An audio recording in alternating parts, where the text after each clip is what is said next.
एजाज चौधरी साहब, ये भी हम देख रहे हैं कि डोनाल्ड ट्रंप के बयानात और जेडी वेंस के बयानात में हमें कुछ फ़र्क नज़र आता है।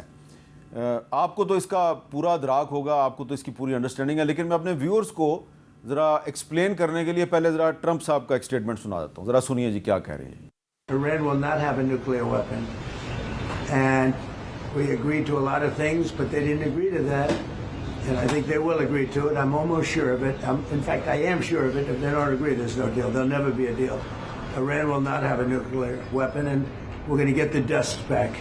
अब जेडी वेंस जो कि ईरान के साथ मुज़ाकरात में मौजूद थे, वो क्या कह रहे हैं, ज़रा सुने। I wouldn't just say that things went wrong. I also think things went right. We did make some progress in the negotiation. We would say that we had some good signs. Whether we have further conversations, whether we ultimately get to a deal, I really think the ball is in the Iranian court. Because I have to give a lot of credit to Field Marshal Munir and the Prime Minister of Pakistan, both who are incredible hosts and I think incredible statesmen, and helping, mediate the conversation between us and the Iranians. Ejaz Chaudhary साहब, मुज़ाकरात के बारे में Trump के और JD Vance के जो बयानात हैं, इसमें आपको कोई फ़र्क नज़र आ रहा है? जी, डोनाल्ड ट्रंप साहब का तो ब्रावडो है जी, सिर्फ पॉस्चरिंग है। और ये सही कह रहे हैं कि एग्रीमेंट के करीब थे और सारे बाकी जगह से, इस तरह ईरान के फॉरेन मिनिस्टर ने भी यही कहा है। तो इनके बयान में और ईरान के फॉरेन मिनिस्टर के बयान में कोई फ़र्क नहीं है। जो डोनाल्ड ट्रंप साहब कह रहे हैं वो मेरे ख्याल में अपनी ही दुनिया में शायद रहते हैं। अभी देखें ना, पोप के बयान के ऊपर जो उसने अमन की बात की थी, उसके ऊपर इन्होंने ये कहा कि he is a weak man and he is loser.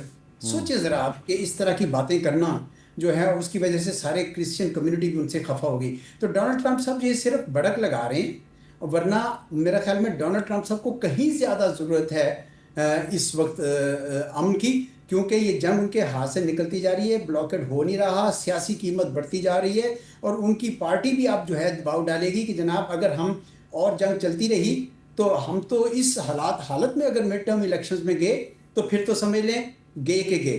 तो आप या तो जंग जीत के दिखाएं, और नहीं जीत सकते तो आप जीत इसलिए नहीं सक रहे क्योंकि मिलिट्री ऑन बोर्ड नहीं है जी उनकी। वो बार बार उनको कह रहे हैं कि ये जो आपके मंसूबे हैं ये सस्टेनेबल नहीं है। तो मुझे नहीं लगता कि डोनाल्ड ट्रंप साहब जो हैं उनके पाँव ज़मीन पर हैं, वो अभी भी कभी कभी हवा में बात करते हैं, लेकिन जो वैंस साहब कह रहे हैं वो तो डायरेक्ट वहाँ से होके आए हैं। I think that's closer to reality. जी मुशाहिद साहब, ज़रा थोड़ा खुल के बात करें कि ट्रंप साहब जेडी वेंस को अंडरमाइन करने की कोशिश तो नहीं कर रहे? कहीं वो उनको अपने लिए सियासी खतरा तो नहीं समझते?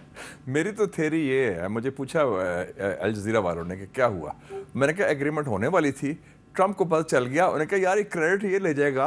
वो तो उसने कहा था कि if we don't have the success I blame you Vance, if it is successful I am taking the credit. तो वो क्रेडिट का भी इशू है। ट्रंप जो है बहुत इनसिक्योर आदमी है, इट्स अबाउट मैं नथिंग मोर देन दैट। तो वो जो है ना, उसने उस वक्त वो उनके तुम वापस आओ, भी बाद में बात करते हैं।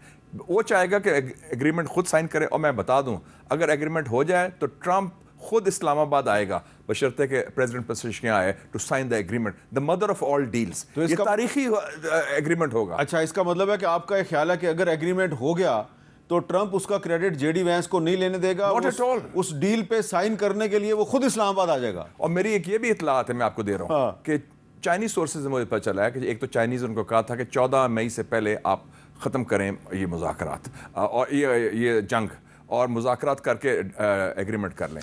साथ उसने कहा कि चाइनीज़ ने कहा कि हमें मैसेज ये भी उनका है, जो मेरी सोर्सेज ने कहा है कि वो कहता है कि मैं चीन आ रहा हूँ 14-15 मई को, मेरी किम जोंग उन से मुलाकात कराओ शुमाली कोरिया के। और आपने देखा कि परसों वांग जी प्योंगयांग पहुँच गया था। वो चाहता है कि 1 महीने के अंदर मैं 2 बड़े मुआहदे। तो इसका मतलब ये है कि जो फाइनल डील होगी जिसपे दस्तखत होने हैं, हाँ, तो उस दस्तखत करने वाले मरहले पे सदर पेज़ेशकियान और सदर ट्रंप ये 2 नए मेहमान होंगे। तो इन 2 मेहमान खुद साइन करेंगे, ये खुद mother of all deals. Mir साहब, ये तारीखी वाकया होगा 21वीं सदी का कि 47 साल की दुश्मनी के बाद ईरानी इंकलाब और अमेरिका की सुलह हो रही है। ये तो चीन और अमेरिका की सुलह से भी बहुत बड़ा है। ये जंग भी खत्म हुई, सुलह भी हुई और इस खत्ते में अमन भी आया। ये तो बहुत बड़ा कारनामा, हिस्टोरिक डेवलपमेंट है। अच्छा, आप एग्री करते हैं जी एजाज चौधरी साहब कि अगर डील जो है उस पर दस्तखत होंगे तो वो प्रेसिडेंट मसूद पेज़ेशकियान और ट्रंप खुद करेंगे? ये हो सकता है जी, मुझे श्योर नहीं है कि वो इस्लामाबाद में हो, लेकिन ये हो सकता है क्योंकि डोनाल्ड ट्रंप साहब, मैं इस बात से बिल्कुल इत्तेफाक करता हूँ, वो सारा क्रेडिट खुद लेना चाहते हैं। अब चूंकि ये जंग उन्होंने इसराइल के समझ लें धोखे में आके शुरू कर दी थी, वो जो कहते थे ना कि मैंने तो 8 जंगें रुकवाई हैं, तो वो यकीनन ये चाहेंगे कि मैं भी इस जंग का क्रेडिट खुद लूँ। वो एक नार्सिसिस्ट हैं, वो खुद पसंद आदमी हैं, वो खुद करना चाहते हैं जो भी। अब क्या वो इतना बड़ा फैसला कर लेंगे अपनी कि भाई पाकिस्तान में आके यहाँ पे दस्तखत करें? ईरानी तो चाहेंगे कि यहीं पे दस्तखत हों, लेकिन मुझे श्योर नहीं है इस बारे में कि क्या अमेरिकी उसको तैयार हो जाएंगे कि। वैसे तो डोनाल्ड ट्रंप साहब हमारे फील्ड मार्शल से, हमारे वज़ीर आज़म से बहुत खुश हैं, और ये अगर जिस तरह मुशाहिद साहब फरमा रहे हैं, अगर ये ऐसा हो जाता है तो वाकई तारीख एक नई रकम हो जाएगी। लेकिन मुशाहिद साहब, डोनाल्ड ट्रंप जो हैं वो जिसके साथ बहुत ज़्यादा हो जाता है, करीब हो जाता है, तो उसके लिए कभी कभी मसाइल का भी बायस बनता है। जिस तरह के ये हमने देखा कि ये जो हंगरी का प्राइम मिनिस्टर था ऑर्बन, तो ट्रंप साहब इसकी बड़ी सपोर्ट कर रहे थे। उस बेचारे को बहुत इबरतनाक शिकस्त हुई है इलेक्शन में। वो तो उसके अपने अवाम ने हरा दिया ना उसको। अच्छा, तो ये ट्रंप साहब जो हैं ये ईरान में रजीम चेंज चाहते थे। आपको ये नहीं लग रहा कि ये जो CIA के साबिक चीफ हैं मिस्टर जॉन ब्रेनन, इन्होंने जो स्टेटमेंट दिया कि ये ज़हनी तौर पे एक मफलूज शख्स है और इसको हटाएं, 25th अमेंडमेंट को इस्तेमाल करें, तो ex CIA director calls for ousting Trump, 25th amendment was written with him in mind. तो क्या आपको लग रहा है कि अब अमेरिका में रजीम चेंज का खतरा बढ़ गया? नहीं, अमेरिका में सिर्फ नहीं, 2 मुल्कों में इस साल के आखिर तक, इजराइल और अमेरिका। और अमेरिका के खिलाफ हो सकता है कि इसके खिलाफ कोई पॉलिटिकल कू डेटा हो जाए, सियासी कू। आपको याद होगा कि मिसेस थैचर कितनी पॉपुलर लीडर थी। 1979 से 1990 तक पूरी वेस्टर्न स्टेट्समैन, इवन रेगन कहता था कि मेरी ये मेंटोर है, गुरु मानता, मुर्शद कहता था उसको अपने ज़ुबान में, मेंटोर। तो अब उसके खिलाफ कू अपने टीम से हुआ। JD Vance is the president in waiting, याद रखें।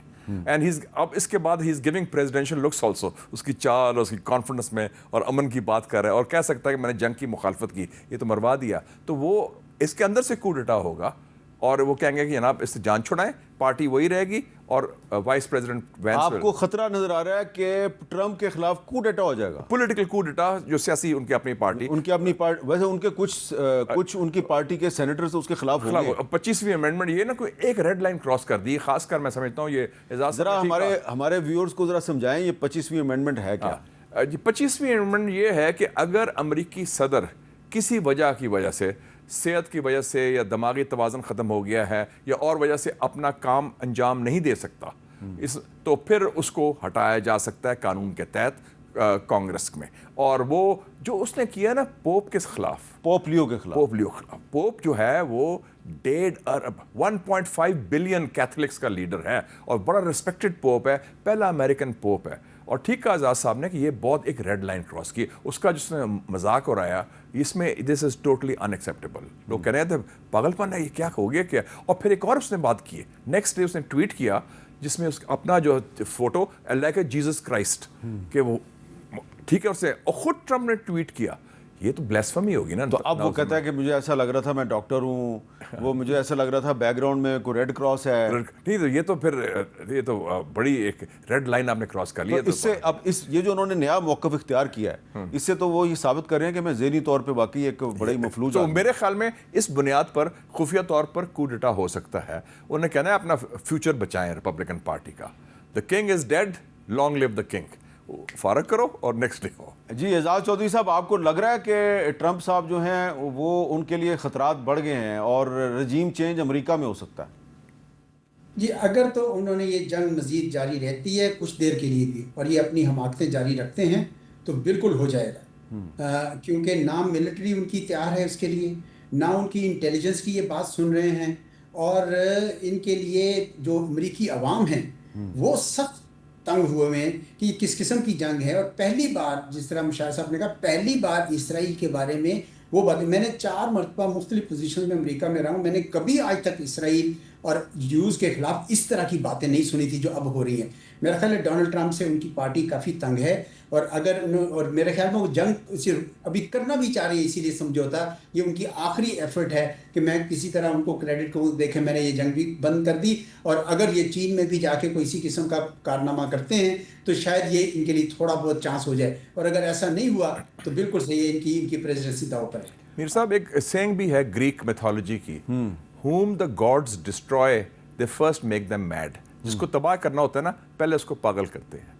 तो वो ग्रीक मिथोलॉजी तो इस तरह की मिसालें बहुत सी हमने पाकिस्तान में भी देखी। पाकिस्तान में बड़ी है, बिल्कुल, हर हाईएस्ट लेवल पर। बिल्कुल सही है। वो बंदा जो है ना, जब वो उसको दौरा पड़ता है तो पूरी कौम को पता लगता है कि बंदा पागल हो गया जी, अब ये गया, फारग हो गया। तो मजीद नहीं हम डिटेल में नहीं जाते।